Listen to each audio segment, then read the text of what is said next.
Tonight, at least 45 Australians trapped in Gaza are being encouraged to head to the Rafah border crossing with Egypt, where thousands are gathering, desperately hoping to escape. Efforts to open the crucial checkpoint to allow aid in and let foreign nationals out have so far failed. Obviously opening some kind of corridor which would allow people to leave Gaza, it would provide the key answer for those Australians who are in this situation. The situation just from leaving our house to the border is extremely scary. Like you're driving in the car and just honestly hoping that you don't get hit on the way. And I've got children. How do I even protect them from me? All I can do is pray to God. It comes as the United States and Israel have agreed to develop a plan to allow humanitarian aid into Gaza. The US President Joe Biden is set to visit Israel tomorrow. It is critical that aid begin flowing into Gaza as soon as possible.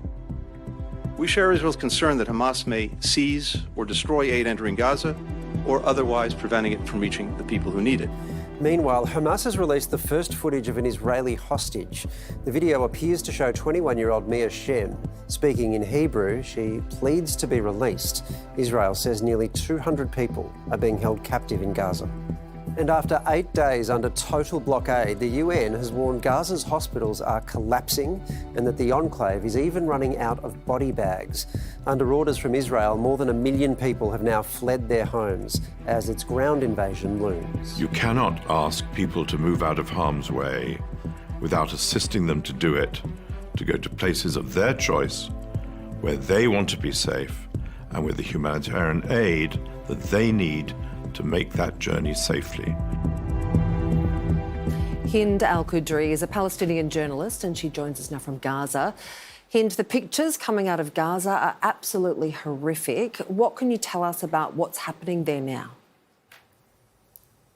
The situation in Gaza right now is a catastrophic situation. I can't describe it into words. I am reporting what's going on. But at the same time, I'm a Palestinian and I am born and raised in Gaza and my family is here. We have been evacuated, we have been displaced. We're now in places, in other people's houses. Yesterday, my husband's family house was bombed. I'm literally homeless right now. I don't have anything to wear. I don't have anything to change. I didn't have a bath for 4 days now because there's no water. Other than the amount of people killed, I'm seeing the people injured, the huge and massive explosions we have been hearing, the limited access to water, electricity, and internet. The situation is something that we never lived before. I know people who still have their families under the rubble and they can't get them out because there's no equipment. Can I turn the camera and show you what's going on in front of me because I'm in Al-Aqsa hospital. So right now here, there's a water distribution place where people are coming and they're bringing all their gallons and their buckets to fill in the water. And because there's no access to water in your houses, so people are coming here. Here are people that are farewelling their beloved ones. Let me walk. Okay. So I will walk a little bit. These are people who are gathering around. These are all dead bodies.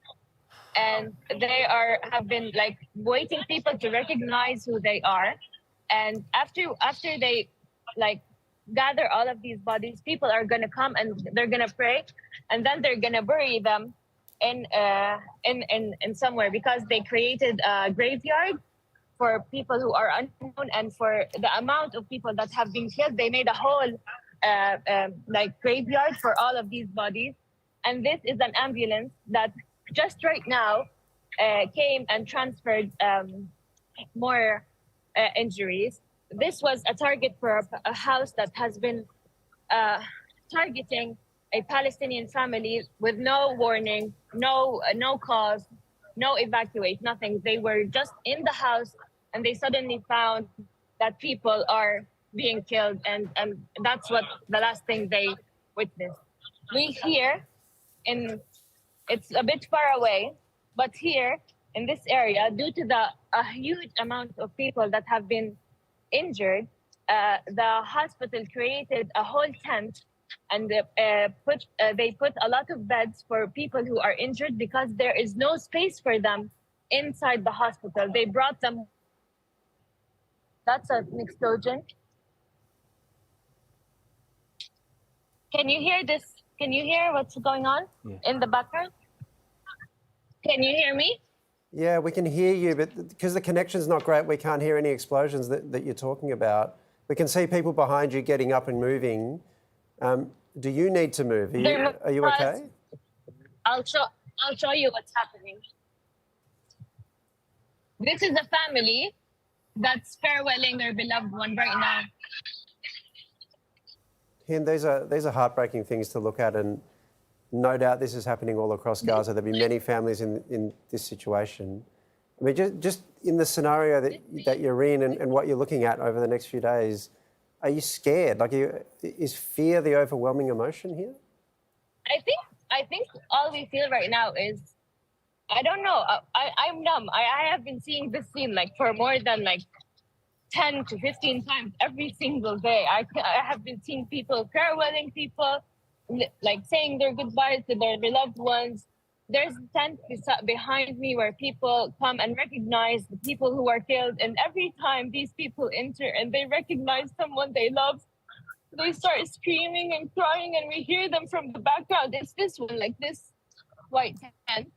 And it literally breaks your heart because every time the ambulance enters the hospital, I get terrified. It's someone I know, it's someone like from my family, it's someone like I worked with.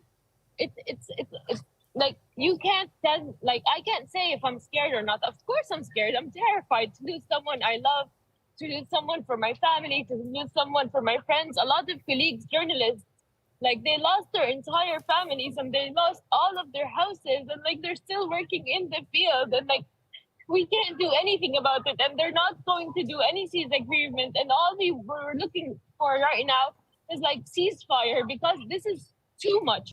Even if this ended, like where should we go? Our houses are all targeted and they're bombed. We don't have any place to go to.